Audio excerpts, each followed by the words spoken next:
안녕하십니까, 김주성입니다. 새벽에 읽는 성경 말씀 시작하겠습니다. 오늘 아침 읽은 말씀은 욥기 5장입니다. 제목은 우리가 연구한 바. 우리가 연구한 바를 들어보라. 엘리바스가 욥에게 하는 말을 들어보면 그 안에 진리가 들어 있었습니다. 나 같으면 하나님을 찾겠고 내 일을 하나님께 의탁하리라 하는 말이 심오한 진리들과 함께 제시되고 있었습니다. 하나님께서 싸매시고 고치실 것이라는 말도 있었습니다. 그런데 그렇게 열거되는 진리들이 욥의 상황에 도움이 되지 못하는 이유가 무엇이었을까요? 새벽에 읽는 성경 말씀 제475화, 오늘은 4월 22일 금요일입니다. 욥기 5장 1절부터 27절까지 읽겠습니다. 너는 부르짖어 보라. 내게 응답할 자가 있겠느냐? 거룩한 자 중에 내가 누구에게로 향하겠느냐? 분노가 미련한 자를 죽이고 시기가 어리석은 자를 멸하느니라. 내가 미련한 자가 뿌리 내리는 것을 보고 그의 집을 당장에 저주하였노라. 그의 자식들은 구원에서 멀고 성문에서 억눌리나 구하는 자가 없으며 그가 추수한 것은 줄인 자가 먹되 덫에 걸린 것도 빼앗으며 올무가 그의 재산을 향하여 입을 벌리느니라. 재난은 티끌에서 일어나는 것이 아니며 고생은 흙에서 나는 것이 아니니라.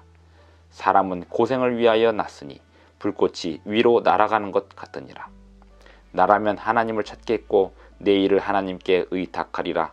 하나님은 헤아릴 수 없이 큰 일을 행하시며 기이한 일을 셀 수 없이 행하시나니 비를 땅에 내리시고 물을 밭에 보내시며 낮은 자를 높이 드시고 애곡하는 자를 일으키사 구원에 이르게 하시느니라. 하나님은 교활한 자의 계교를 꺾으사 그들의 손이 성공하지 못하게 하시며 지혜로운 자가 자기의 계략에 빠지게 하시며 간교한 자의 계략을 무너뜨리시므로 그들은 낮에도 어두움을 만나고 대낮에도 더듬기를 밤과 같이 하느니라. 하나님은 가난한 자를 강한 자의 칼과 그 입에서 또한 그들의 손에서 구출하여 주시나니 그러므로 가난한 자가 희망이 있고 악행이 스스로 입을 다무느니라. 볼지어다 하나님께 징계받는 자에게는 복이 있나니 그런즉 너는 전능자의 징계를 업신여기지 말지니라. 하나님은 아프게 하시다가 싸매시며 상하게 하시다가 그의 손으로 고치시나니 6가지 환난에서 너를 구원하시며 7가지 환난이라도 그 재앙이 내게 미치지 않게 하시며 기근 때의 죽음에서 전쟁 때의 칼의 위협에서 너를 구원하실 터인즉 내가 혀의 채찍을 피하여 숨을 수가 있고 멸망이 올 때에도 두려워하지 아니할 것이라. 너는 멸망과 기근을 비웃으며 들짐승을 두려워하지 말라. 들에 있는 돌이 너와 언약을 맺겠고 들짐승이 너와 화목하게 살 것이니라. 내가 내 장막의 평안함을 알고 내 우리를 살펴도 잃은 것이 없을 것이며 내 자손이 많아지며 내 후손이 땅의 풀과 같이 될 줄을 내가 알 것이라. 내가 장수하다가 무덤에 이르리니 마치 곡식단을 제때에 들어올림 같으니라. 볼지어다 우리가 연구한 바가 이와 같으니 너는 들어보라. 그러면 내가 알리라. 욥기 제5장 1절부터 27절까지 읽었습니다. 대만 사람 엘리바스의 말이 4장에 이어서 5장으로 이어지고 있습니다. 이 5장을 읽으면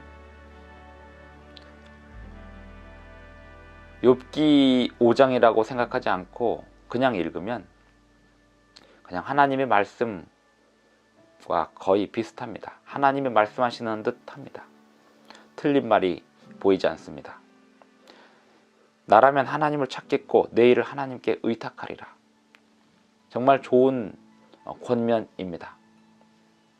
그런데 이 대만 사람 엘리바스의 이 말 하나하나가 욥에게 어떤 깨달음을 주기보다는 저항을 불러일으킨 이유가 있었습니다. 욥기 5장 3절에 보면 내가 미련한 자가 뿌리 내리는 것을 보고 그의 집을 당장에 저주하였노라. 그의 자식들은 구원에서 멀고 성문에서 억눌리나 구하는 자가 없으며. 미련한 자가 뿌리 내리는 것을 보면 그 결과가 정말 그렇습니다. 하지만 지금 이 상황에서 욥은 이 말을 들을 때 욥은 자녀가 다 죽었습니다. 그리고 고통을 당하고 있습니다. 그런데 엘리바스가 욥에게 악인의 자녀들이 멸망한다는 이야기를 하고 있습니다. 고난의 이유가 욥의 죄 때문이라고 전제하고 이야기를 하고 있습니다.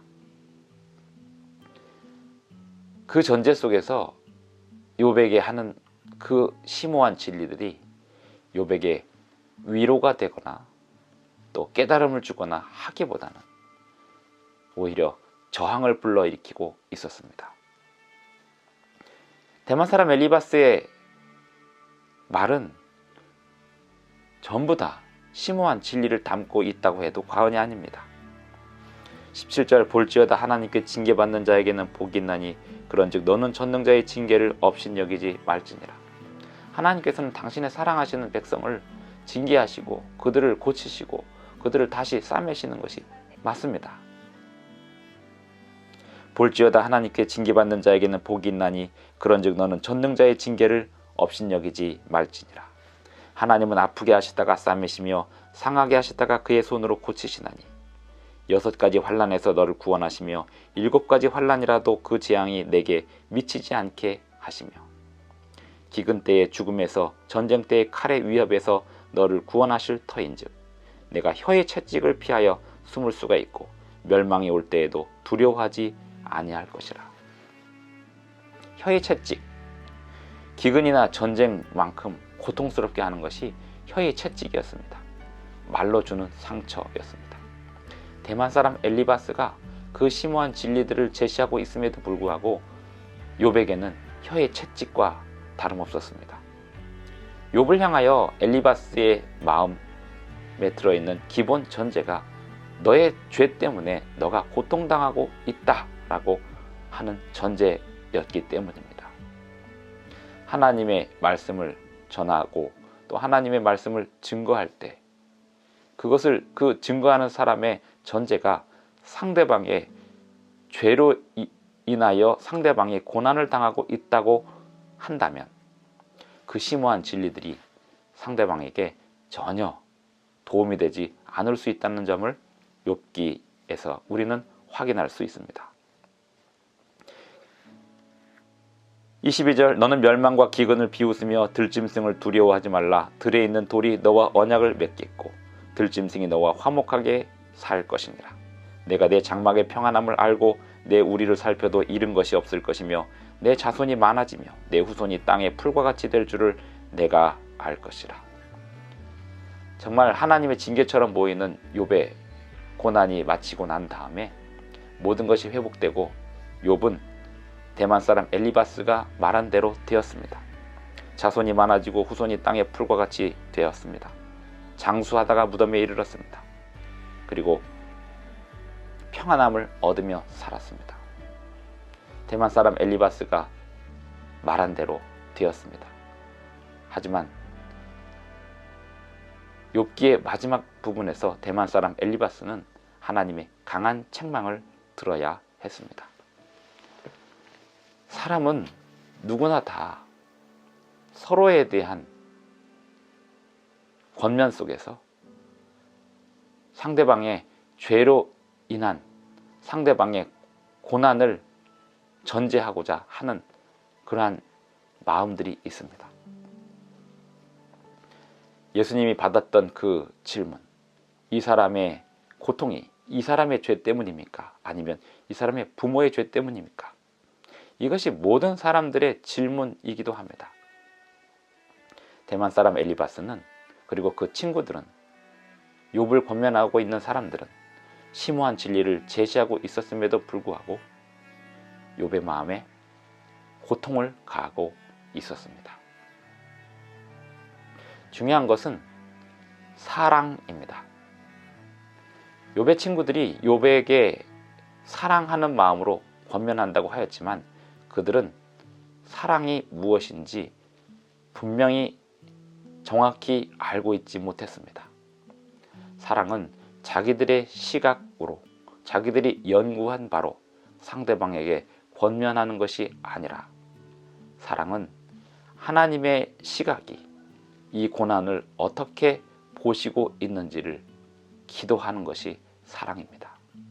그러므로 사랑은 영적인 지식이 분명히 전제되어 있어야 합니다. 그리고 그 영적인 지식은 머리로 이해하는 것이 아니고 성령의 인도하심으로 이해하는 것입니다. 성령의 인도하심 가운데 입을 여는 것조차도, 권면을 하는 것조차도 성령의 인도하심에 온전히 맡길 때만이 적절한 권면과 위로를 할 수 있습니다. 기도하시겠습니다. 하늘에 계신 우리 아버지, 오늘도 우리에게 새 아침을 주셔서 감사를 드립니다.